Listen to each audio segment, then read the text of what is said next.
नमस्कार, महान्यूजमध्ये आपल्या सर्वांचं मनपूर्वक स्वागत. राष्ट्रवादी काँग्रेसमध्ये प्रवेश केल्यानंतर माजी नगरसेवक संदीप वागेरे यांनी व्यक्त केली एक खंत. भारतीय जनता पार्टीच्या वतीने शनिवारी इतर पक्षातून माजी पदाधिकाऱ्यांचा समावेश घेण्यात आला.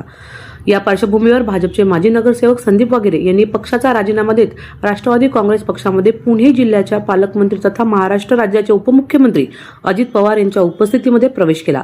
यावेळी निवडणूक प्रमुख विठ्ठल उर्फ नाना काटे उपस्थित होते. राष्ट्रवादीचा बालेकिल्ला असलेल्या या प्रभागातून भाजपकडून मिळवलेला हा भव्य विजय असूनही पक्ष नेतृत्वाने 5 वर्षात मला कोणतेही महत्त्वाचे पद किंवा अधिकार दिले नाही. हा जाणीवपूर्वक अन्याय असूनही मी कोणतीही तक्रार न करता पक्षासोबत एकनिष्ठ राहिलो. मात्र नुकत्याच पक्ष प्रवेश कार्यक्रमात माझ्या तीव्र विरोधाकडे दुर्लक्ष करून प्रभागातील पारंपरिक विरोधकांना प्रवेश देणे म्हणजेच जखमेवर मीळ चोळण्याचा प्रकार शहर नेतृत्वाने केला. यामुळे सहकाऱ्यांशी झालेल्या चर्चेनंतर मी भाजपला सोडचिठ्ठी देऊन राष्ट्रवादी काँग्रेसमध्ये सामील होण्याचा निर्णय घेतला, अशी खंत नगरसेवक संदीप वागेरे यांनी व्यक्त केली.